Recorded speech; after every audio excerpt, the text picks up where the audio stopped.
Assalamualaikum warahmatullahi wabarakatuh. Perkenalkan kami dari kelompok 2. Perkenalkan nama saya Radli Wilangga Praitno dengan NIM 14106210988.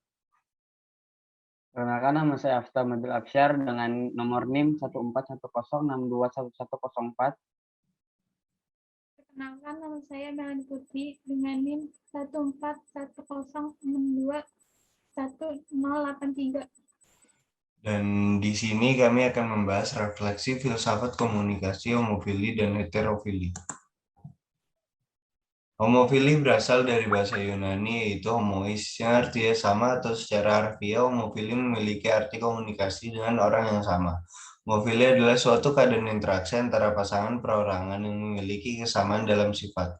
Contohnya seperti nilai, status sosial, pendidikan, kepercayaan, dan lain sebagainya.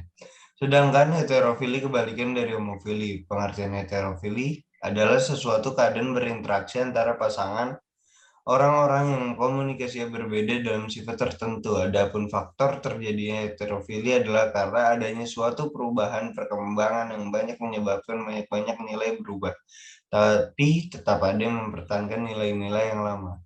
Communication, Diversity, and Ethics in Higher Education. Komunikasi, keragaman, dan etika dalam pendidikan yang lebih tinggi. Etika komunikasi dan suatu keragaman mungkin saja bisa dapat tidak relevan untuk siswa yang relatif di dalam perguruan tinggi.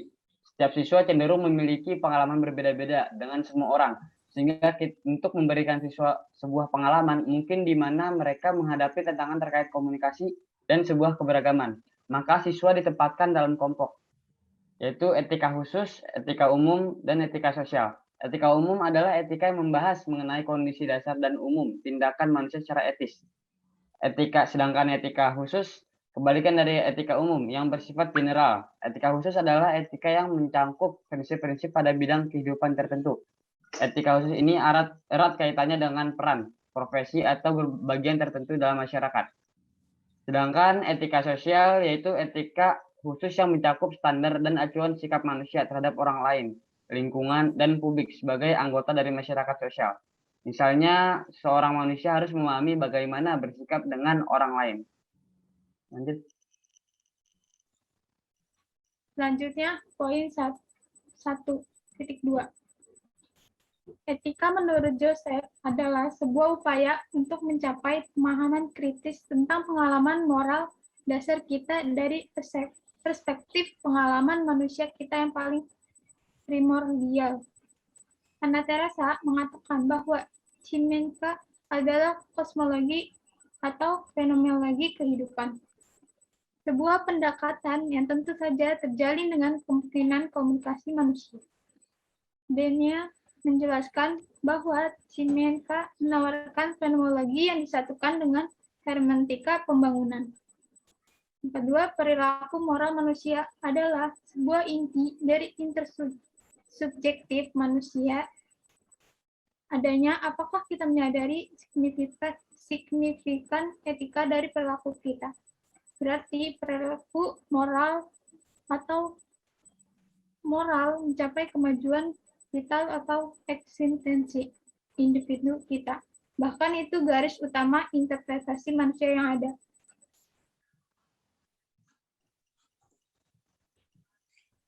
Etika dari komunikasi interpersonal. Etika komunikasi interpersonal berbeda dari bentuk komunikasi lainnya. Dengan menitikberatkan hubungan antara orang lain, teori integrasi bermasalah. Babrow dengan tulisan-tulisan tentang komunikasi dan etika khususnya, karya William Rawlins dan Ronald C. Arnold. Jenny M. Harden, Fritz, dan Leon M. Bell. 3 mengikuti Herbert Blammer, gagasan konsep kepekaan, dan Victoria Chen dan W. Bernard Pierce. Pandangan studi kasus kami berharap untuk membongkar signifikansi relasional dan etis. Resolution of regret. 1. Resolusi penyelesaian adalah cara untuk menemukan solusi damai bagi dua pihak atau lebih dalam kasus ketidaksepahaman di antara mereka. Ketidaksepahaman bersifat pribadi, finansial, politik, atau emosional. Tujuannya adalah untuk mengetahui bahwa segala sengketa itu ada dan melibatkan pihak-pihak yang bersangkutan, serta mampu menyelesaikannya secara efektif.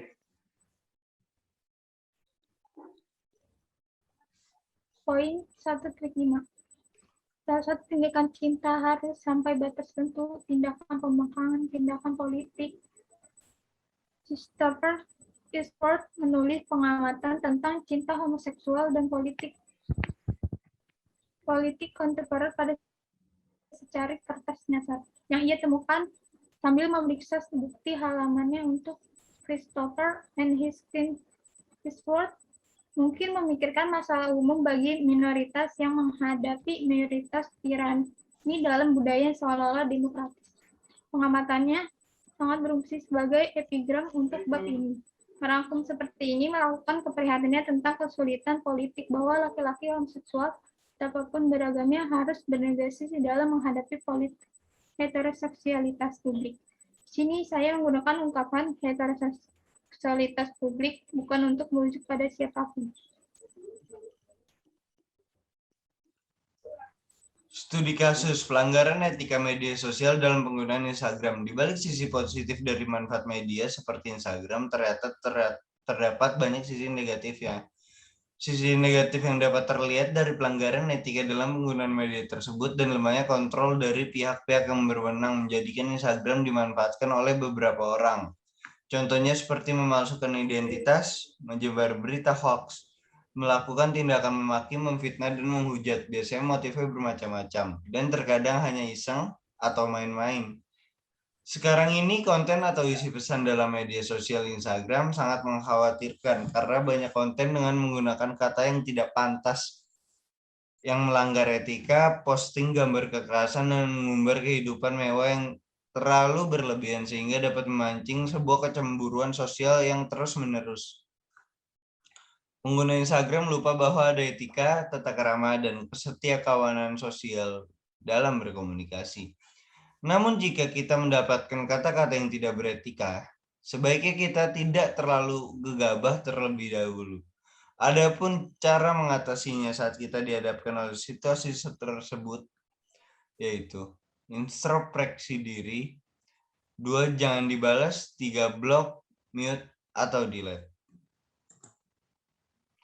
Sekian dan terima kasih. Kami dari kelompok 2 mengucapkan sekian dan terima kasih. Kurang lebihnya mohon maaf. Wassalamualaikum warahmatullahi wabarakatuh.